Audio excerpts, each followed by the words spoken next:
Eddie Garcia, qui travaillait dans la sécurité à l'hôtel Intercontinental, devait comparaître ce matin du 3 juin 2025 comme prochain témoin à charge dans le procès de Sean Combs. Le parquet avait annoncé la veille qu'il comptait l'interroger pendant environ 90 minutes. La procureure Maureen Comey avait déclaré que d'autres témoins étaient susceptibles de suivre. Parmi eux, l'expert en vidéo judiciaire Frank Piazza, l'employé de Combs Derek Ferguson, ainsi que Brianna Bongolan, qui avait précédemment accusé Combs d'agression lors de rapports intimes.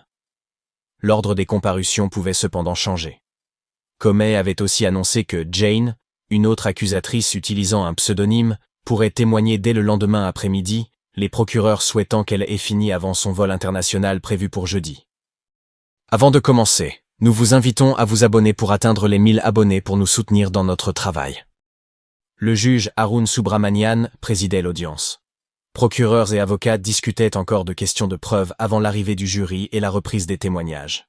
Le juge Subramanian avait également dû faire sortir une femme qui perturbait l'audience en criant « Didi, ces fils de pu, se moquent de toi ». Elle s'était levée en direction de la porte en disant que les gens mentaient. 3 agents de sécurité avaient été nécessaires pour la faire sortir. Bien qu'elle ait été aperçue près du palais de justice auparavant, c'était sa première apparition dans la salle d'audience. Les services de sécurité la connaissèrent déjà. Par ailleurs, le parquet avait signalé qu'un homme présent la veille avait enfreint une ordonnance du tribunal en révélant publiquement le vrai nom de Mia, ancienne assistante de Combs, sur sa chaîne YouTube. Cet homme avait aussi été vu en train de filmer devant le tribunal. Le juge Subramanian lui avait interdit l'accès à l'audience s'il revenait. Les procureurs envisageaient également de soumettre des extraits d'appels téléphoniques enregistrés en prison, où Sean Combs évoquait une campagne sur les réseaux sociaux autour de son anniversaire. Selon l'avocate Madison Smizer, ces enregistrements contredisaient l'argument de la défense, selon lequel Mia aurait menti à cause de ses publications. Le défendeur considère son anniversaire et les médias sociaux autour de son anniversaire comme une opportunité marketing, comme une opportunité de changer le récit. Durant 3 jours de témoignages, Mia avait décrit des violences verbales, physiques, et lors de rapports intimes qu'elle aurait subis pendant qu'elle travaillait pour Combs. Le jury avait vu des photos qu'elle avait publiées à l'occasion de l'anniversaire de ce dernier.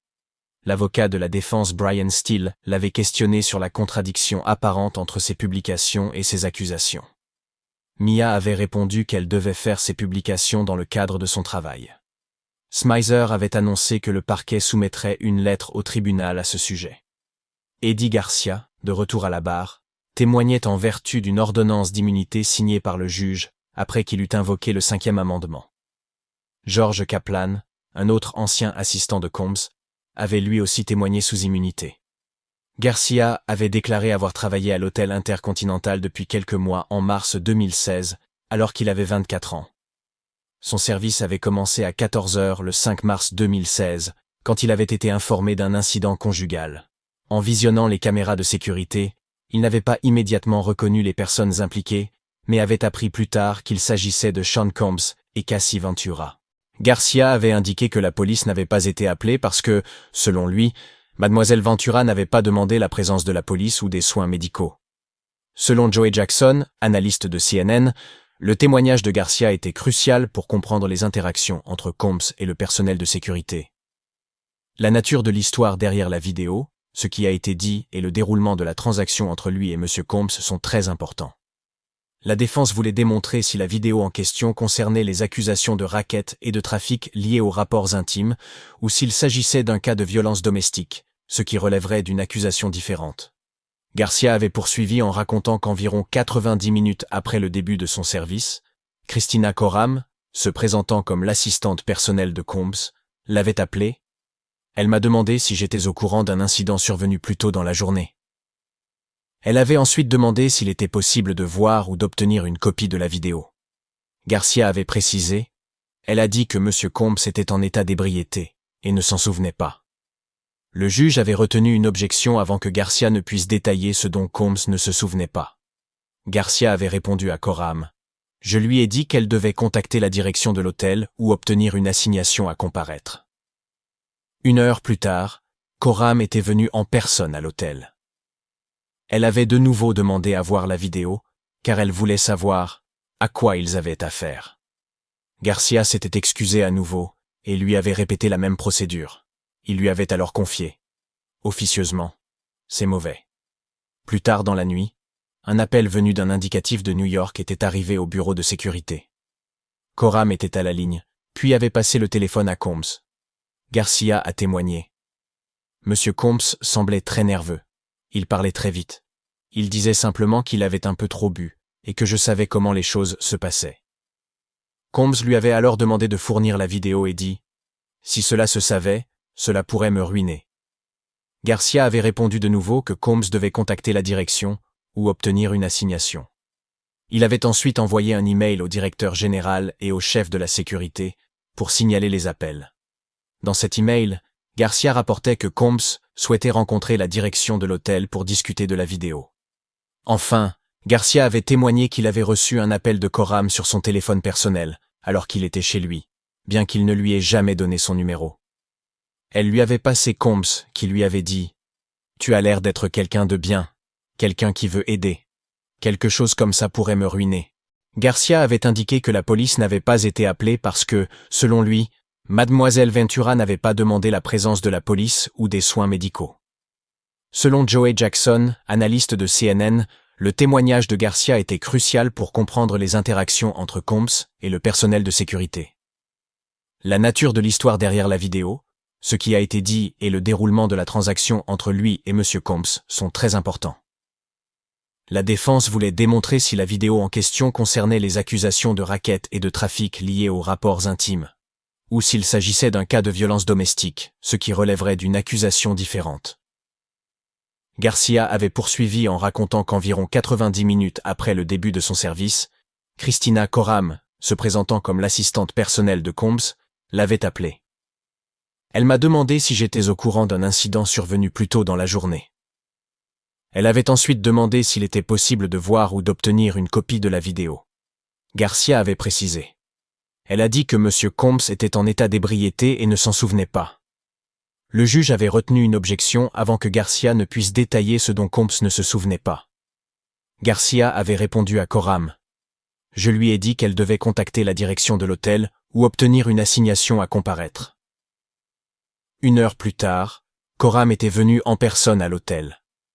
Elle avait de nouveau demandé à voir la vidéo car elle voulait savoir à quoi ils avaient affaire. Garcia s'était excusé à nouveau et lui avait répété la même procédure. Il lui avait alors confié « Officieusement, c'est mauvais ». Plus tard dans la nuit, un appel venu d'un indicatif de New York était arrivé au bureau de sécurité. Coram était à la ligne, puis avait passé le téléphone à Combs. Garcia a témoigné. Monsieur Combs semblait très nerveux. Il parlait très vite. Il disait simplement qu'il avait un peu trop bu et que je savais comment les choses se passaient. Combs lui avait alors demandé de fournir la vidéo et dit « Si cela se savait, cela pourrait me ruiner ». Garcia avait répondu de nouveau que Combs devait contacter la direction ou obtenir une assignation. Il avait ensuite envoyé un email au directeur général et au chef de la sécurité pour signaler les appels. Dans cet email, Garcia rapportait que Combs souhaitait rencontrer la direction de l'hôtel pour discuter de la vidéo.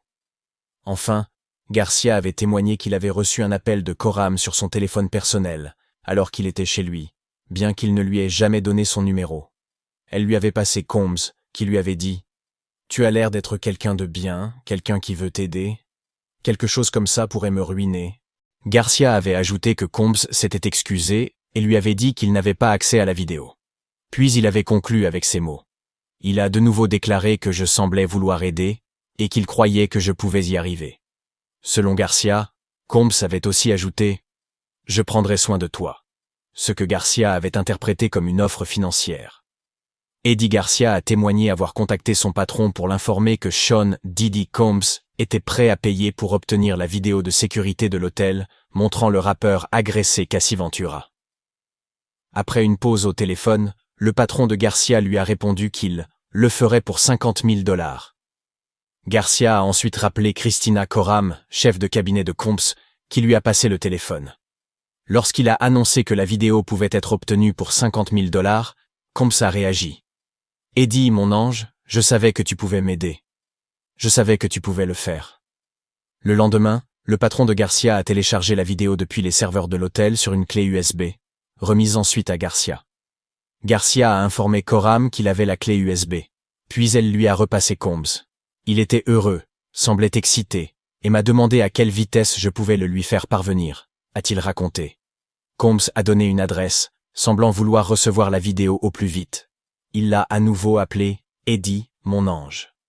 Le patron de Garcia a demandé à ce dernier de se rendre à l'adresse en se présentant aux autres agents comme effectuant une course pour lui.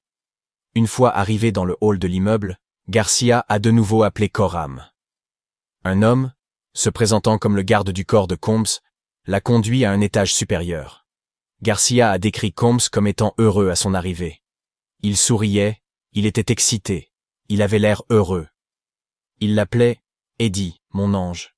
Et Garcia a dit « Je crois qu'il voulait me mettre à l'aise ». Il était très nerveux à l'époque. Sa voix ne cessait de se briser. Combs lui a offert du thé, demandant à Coram d'aller chercher le thé que j'aime. Garcia a remis la clé USB à Combs, qui est ensuite sorti de la pièce pendant quelques minutes sans explication. À son retour, il a demandé si c'était la seule copie.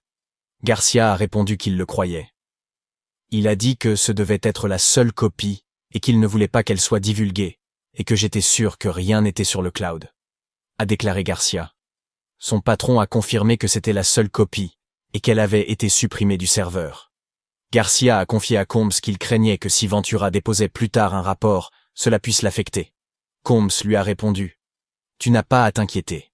Elle est au courant, et elle veut aussi que la vidéo disparaisse. » Après avoir reçu la vidéo, Combs a passé un appel FaceTime avec une personne qu'il a dit être Cassie Ventura. Garcia a reconnu la ressemblance, même si elle portait un sweat à capuche et que l'éclairage était mauvais. Combs lui a passé le téléphone et lui a dit « Fais-lui savoir que tu veux aussi que cela disparaisse. » Ventura a déclaré « J'ai un film qui sort. Ce n'est pas le bon moment pour que cela sorte, et je veux que cela disparaisse. » Elle avait un comportement normal durant l'appel. Combs a ensuite demandé des pièces d'identité à Garcia, son patron et l'agent de sécurité Israël Flores. Il a déclaré « Cela ne fonctionne que si nous sommes tous sur la même longueur d'onde. » Garcia a expliqué qu'il était nerveux car il connaissait Flores et savait qu'il ne serait pas d'accord. Connaissant M. Flores, c'est quelqu'un qui suit les règles. Ce n'est tout simplement pas ce qu'il ferait. Garcia a informé son supérieur, qui a affirmé qu'un autre agent s'en chargerait. Garcia a envoyé des photos des pièces d'identité à Combs. Combs a ensuite demandé à Garcia de signer des documents, dont une déclaration attestant qu'il s'agissait de la seule copie existante de la vidéo, ainsi qu'un accord de confidentialité. Le jury a vu les photos des documents, signés et datés du 7 mars, sur du papier à en-tête de Combs Companies. Garcia a avoué ne pas avoir lu attentivement les documents et n'en avoir gardé aucune copie. « J'étais nerveux. J'avais hâte de partir. » Une partie du contrat précisait « Le destinataire comprend que Combs est un artiste, un animateur et un entrepreneur de premier plan, et que sa vie privée et la confidentialité des informations confidentielles constituent une préoccupation majeure. » Une autre clause stipulait « En cas de violation, le bénéficiaire s'engage à payer à la société la somme d'$1 million, $1 million. À l'époque, Garcia gagnait environ $10.50 de l'heure. Après avoir signé, Combs a quitté la pièce, puis est revenu avec un sac marron et un compteur d'argent. Il a compté $100 000 en piles de $10 000. Garcia a supposé que $50 000 étaient pour son patron. Les $50 000 restants pour lui-même et Flores. Garcia a indiqué que l'agent de sécurité était présent pendant que l'argent était compté. Christina Coram entrait et sortait de la pièce. Elle a donc probablement vu l'argent. Combs a proposé à Garcia de recompter lui-même, mais il a refusé, disant faire confiance à la machine. Au moment de partir, Combs a proposé de l'accompagner, ce qui a rendu Garcia nerveux. Ils sont descendus ensemble et Combs a demandé leur voiture. Il lui a demandé comment il comptait utiliser l'argent, suggérant d'éviter de gros achats. Garcia a ensuite appelé son patron Bill Madrano depuis la voiture, veillant à ne pas être suivi.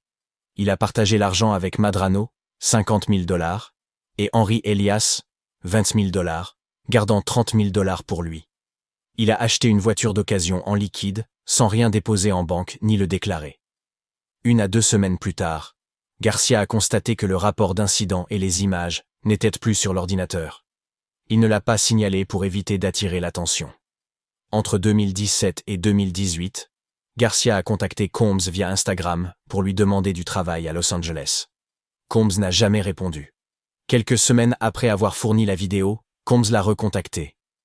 Joyeuse Pâques, Eddie mon ange. Dieu est bon. Dieu t'a mis sur mon chemin pour une raison. Il a ensuite demandé si quelqu'un avait posé des questions sur l'incident ou la vidéo. Garcia a répondu que non. Combs a conclu. Si jamais tu as besoin de quelque chose, fais-le-moi savoir. Après la réapparition de la vidéo en 2024, Garcia a parlé à Flores et Elias. En juin 2024, contacté par les forces de l'ordre, Garcia n'a pas immédiatement révélé son implication. Il a supprimé ses échanges avec Flores et Elias. Désigné comme son propre avocat, Garcia a ensuite rencontré le gouvernement et révélé que Combs l'avait payé. Il a affirmé avoir dit la vérité à partir de ce moment. L'interrogatoire direct de Garcia par la procureure Mitzi Steiner a pris fin. L'avocat de la défense Brian Steele a débuté son contre-interrogatoire, demandant à Garcia s'il avait eu un bon pressentiment sur Combs malgré sa prudence après la réunion. Garcia a acquiescé. Steele a souligné des sections de l'accord de confidentialité, notamment celles permettant de divulguer des informations aux autorités sous certaines conditions, à condition d'en informer Combs. Le contrat comprenait aussi une clause de non-dénigrement. Après ce contre-interrogatoire, la procureure Steiner a repris brièvement l'interrogatoire. Garcia a ensuite quitté la barre. Le juge Arun Subramanian a ajourné l'audience jusqu'à 11h30, heure de l'Est. Le prochain témoin est Derek Ferguson, ancien directeur financier de Combs Enterprises. Il sera interrogé par la procureure Christy Slavic. Selon l'avocate Misty Maris, bien que les preuves de complot de racket soient encore limitées, le témoignage de Ferguson pourrait consolider l'affaire. Les procureurs doivent démontrer l'existence d'une entreprise criminelle affectant le commerce interétatique, l'implication du défendeur dans une série d'actes de racket et au moins 2 de ces actes. La peine minimale pour un tel crime varie selon la juridiction, mais elle inclut également des amendes. Le juge Arun Subramanian avait repris place sur le banc, et le jury était de retour dans la salle d'audience. Les procureurs appelèrent Derek Ferguson à la barre, l'ancien directeur du département financier de Combs Enterprise. Il expliqua qu'il témoignait en vertu d'une assignation à comparaître, et précisa avoir travaillé pour Sean Combs et ses entreprises de 1998 à 2017. Il indiqua qu'il fut directeur financier de Bad Boy Entertainment de 1998 à 2012, avec des responsabilités telles que l'établissement des budgets, la comptabilité, la gestion des dossiers et sa participation à certaines coentreprises. À certains moments, il géra aussi les finances personnelles de Combs. À son arrivée, il eut des échanges réguliers avec ce dernier, environ 2 fois par semaine. Mais avec l'arrivée d'une direction plus structurée, ces interactions devinrent moins fréquentes. Il précisa qu'il était parfois subordonné au président de l'entreprise, mais qu'en son absence, il rapportait directement à Combs. Pendant son mandat, Ferguson et Combs furent les signataires des comptes bancaires professionnels. La procureure Christy Slavic examina les relevés bancaires de diverses entités commerciales de Combs. Ferguson expliqua que la plupart des cadres supérieurs de Bad Boy, y compris Combs, possédèrent des cartes d'entreprise American Express. Combs utilisait cette carte pour des dépenses professionnelles et personnelles, de temps à autre. Les membres de l'équipe de Ferguson déterminaient à quelle entité une dépense devait être attribuée, puis l'imputaient au compte correspondant. Il témoigna également que les paiements en espèces étaient la monnaie courante dans l'industrie à l'époque, notamment au début de son emploi. Les artistes étaient parfois payés en espèces, et les managers apportèrent l'argent aux services financiers pour traitement. Ferguson déclara ne pas avoir été au courant que la sécurité de Combs transportait de l'argent pour lui. Ce n'est pas quelque chose auquel j'ai prêté attention. Il indiqua que les finances personnelles de Combs étaient parfois gérées en interne, d'autres fois par des tiers. Le département financier gérait les finances des propriétés de Combs à Miami, dans les Hamptons et à New York. Ferguson savait que Combs apportait un soutien financier à sa famille et ses amis par ses revenus personnels. Il rencontrait Combs au moins 1 fois par an pour examiner ses finances personnelles. Le jury fut dissous pour une pause déjeuner. Slavic annonça qu'il lui restait environ 25 minutes d'interrogatoire direct de Ferguson, prévu à 13h15. La procureure Maureen Comey demanda au juge que le jury reste après 15h si nécessaire, afin que Ferguson termine son témoignage dans la journée. Elle ajouta que Frank Piazza, expert vidéo, témoignerait le lendemain matin, suivi de Brianna Bongolan, puis de Jane, une accusatrice utilisant un pseudonyme, qui prendrait la parole l'après-midi. Comey estima que l'interrogatoire principal de Jane durerait au moins 2 jours, voire 3, et le contre-interrogatoire autant. Le juge annonça qu'il informerait le jury de la possibilité de prolongation au-delà de 15 heures durant le témoignage de Jane. De retour sur le banc, Subramanian échangea avec les avocats sur des questions de preuve avant le retour du jury. Ferguson revint à la barre. Il fut mentionné qu'un média et une autre personne avaient révélé l'identité réelle de Mia, pseudonyme utilisé par une ancienne assistante de Combs ayant témoigné sur des violences subies. L'accusation demanda leur exclusion du procès et exigea le retrait de la publication concernée.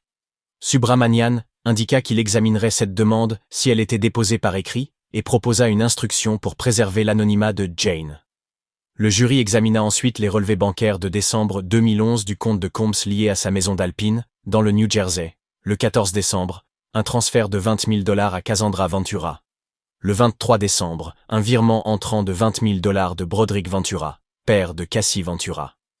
Le 27 décembre, le même montant fut restitué au compte du père.